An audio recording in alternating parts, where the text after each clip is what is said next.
Accounts में double entry जब हम पास करते हैं, किसी एंट्री का डेबिट है तो उसका कॉरस्पॉन्डिंगली क्रेडिट भी होता है और जिसको हमने क्रेडिट किया है उसका कॉरस्पॉन्डिंगली डेबिट भी होता है।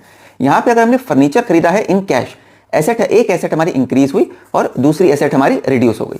फर्नीचर हमारी एसेट है वो इंक्रीज होगी, कैश भी हमारा एसेट है वो रिड्यूस हो गया।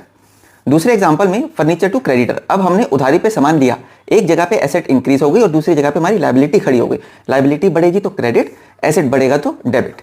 फिर कैश टू कैपिटल, हमने इंट्रोड्यूस करा, कैश हमारा एसेट है, एसेट इंक्रीज होता है तो डेबिट होता है, लायबिलिटी इंक्रीज होती है तो वो हमारी क्रेडिट होती है। Asset increase, liability increase.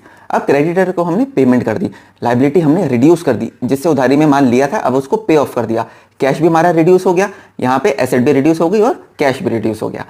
पांचवें एग्जांपल में drawing to cash, personal use के लिए हमने कैश विड्रॉ कर लिया। अब क्या करेंगे, एसेट रिड्यूस और लायबिलिटी रिड्यूस, यानी हमारी कैपिटल रिड्यूस हो गई।